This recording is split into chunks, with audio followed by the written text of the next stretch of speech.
Here are a few quick reasons why your Psychology Today profile isn't converting the way that you would like it to be.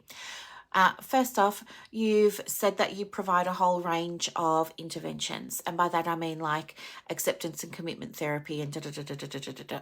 Now, when you do that, it's overwhelming for a client. Plus, it raises suspicion about your level of competence, because unless you've got a certificate or something to back up that you are competent in those things, probably shouldn't be on there.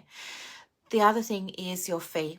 If your fee is considerably lower than everybody else, it will raise suspicion and you won't be getting referrals as a result of that. Low fees work against you, they don't work for you. So double check your fee, make sure that you're comfortable with that fee and that's sitting where it needs to be. The fee I recommend for all counsellors at a minimum for a standard 1 hour session is 150 Australian dollars. Of course, you can vary that. And if you wanted to, of course, charge more, but at a minimum 150. The other thing is it's missing a video. So when you have a video on your Psychology Today profile, Psychology Today loves that and will show your profile to more people.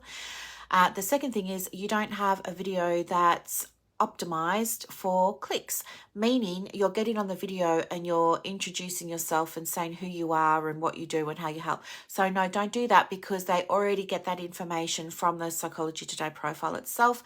The function of the video is to give that person an opportunity to build rapport and connection with you. So I would just treat it as a standard FaceTime call and just be really friendly and polite and check in and, share your philosophy or something like that. Or, even if you've got your dog or you've got your cat, show the cat or show the dog. People just want to see that you're a real person in that quick video, okay? The other thing too is, and this is a little bit controversial, but if you are having your practice name as the profile name, please make sure that somewhere in the body of the profile you've put your name too, otherwise it won't come up in Google. And this is really important because most of the time clients will search for you by name. They don't know your practice name.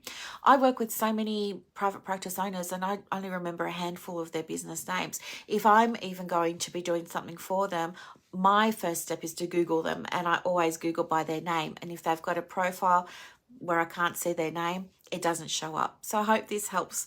Bye.